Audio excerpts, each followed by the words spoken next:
Seasonal గా వచ్చేటటువంటి దగ్గు, జలుబు, జ్వరం, అదే విధంగా కఫం ఇలాంటి వాటన్నిటి నుంచి కూడా చాలా చక్కగా మనం ఈజీగా తొందరగా బయటపడాలి అంటే ఈ రెమెడీని యూజ్ చేస్తే సరిపోతుంది.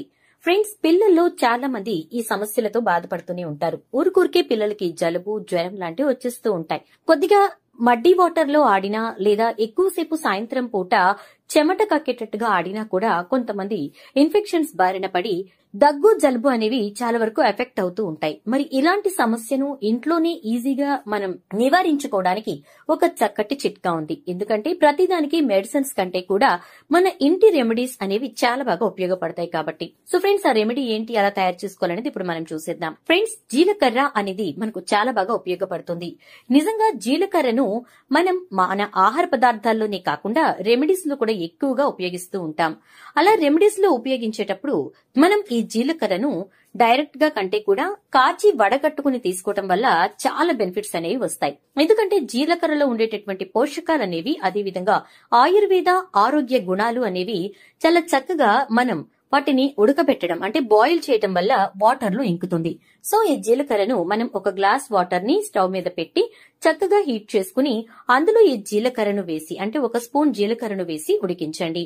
ఇలా ఉడికించడం ద్వారా చాలా చక్కగా మనకు ఆ వాటర్ అనేది చాలా బాగా బాయిల్ అవడంతో ఈ జీలకర్రలో ఉండేటటువంటి మినరల్స్, వైటమిన్స్ ఇవన్నీ కూడా, దాంతో పాటు ఈ యొక్క దగ్గు, జలుబుని తగ్గించేటటువంటి గుణాలన్నీ కూడా వాటర్ లో బాగా డిజాల్వ్ అవుతాయి. సో ఈ వాటర్ దీన్నంతటిని అబ్జార్బ్ చేసుకుంటుంది అనగా మీరు కొన్ని తులసి ఆకులను తీసుకోండి. ఫ్రెండ్స్, తులసి అనేది మనకు జలుబు, దగ్గును తగ్గించడానికి చాలా బాగా ఉపయోగపడుతుంది. మామూలుగా కూడా మనం తులసి ఆకులు డైలీ 2 తీసుకోవటం వల్ల మనకు ఈ రొంప లాంటివి పట్టకుండా ఉంటాయి. గొంతు చాలా స్పష్టంగా, గొంతులో ఎటువంటి కఫం, నుసి లేకుండా చక్కగా క్లియర్ అవుతుంది. సో ఈ తులసి ఆకుల్ని కూడా ఈ వాటర్ లో వేసుకోండి. సుమారుగా ఒక 6-7 తులసి ఆకులైతే సరిపోతాయి. ఆ తర్వాత మీరు దీంట్లో ఉపయోగించాల్సింది ఏంటి అంటే అల్లం. అల్లంని చక్కగా ఒక 2 ఇంచులు తీసుకుని చిన్న చిన్న ముక్కలుగా కట్ చేసి మీరు ఈ వాటర్ లో వేసేసి బాగా మరిగించండి. ఫ్రెండ్స్, అల్లం మనకు గొంతుని సవరించడంతో పాటు దగ్గు, జలుబుని నివారించడానికి, కఫాన్ని కోసేయడానికి చాలా బాగా ఉపయోగపడుతుంది. అందుకోసమే కొంతమంది పరగడుపున లేవగానే అల్లాన్ని చితకొట్టుకుని చక్కగా అందులోంచి రసం తీసి నిమ్మకాయ వేసి కలుపుకుని త్రాగుతూ ఉంటారు. ఉప్పు, నిమ్మకాయ వేసుకుని అల్లం రసాన్ని తాగడం వల్ల కఫం కూడా బాగా బయటకు వచ్చేస్తుంది. అందుకే ఇప్పుడు మనం దీంట్లో ఈ రెమెడీలో అల్లాన్ని ఉపయోగిస్తున్నాం. సో ఫ్రెండ్స్, ఈ విధంగా అల్లాన్ని కూడా మీరు వేసేసుకోండి. ఇలా వేసుకున్న తర్వాత చక్కగా ఇది బాగా ఒక 5 నిమిషాల పాటు మరిగేటట్టుగా చూడండి. ఇక్కడ చూస్తున్నారు కదా, ఈ విధంగా మరిగించుకుంటే వాటర్ కలర్ చేంజ్ అయిపోతుంది. ఆ తర్వాత దీన్ని వడకట్టుకుని ఆ గ్లాస్ వాటర్ ని కొద్దిగా గోరువెచ్చగా ఉన్నప్పుడు ఒక స్పూన్ తేనె కలుపుకుని చక్కగా మీరు పరగడుపున త్రాగేసేయండి.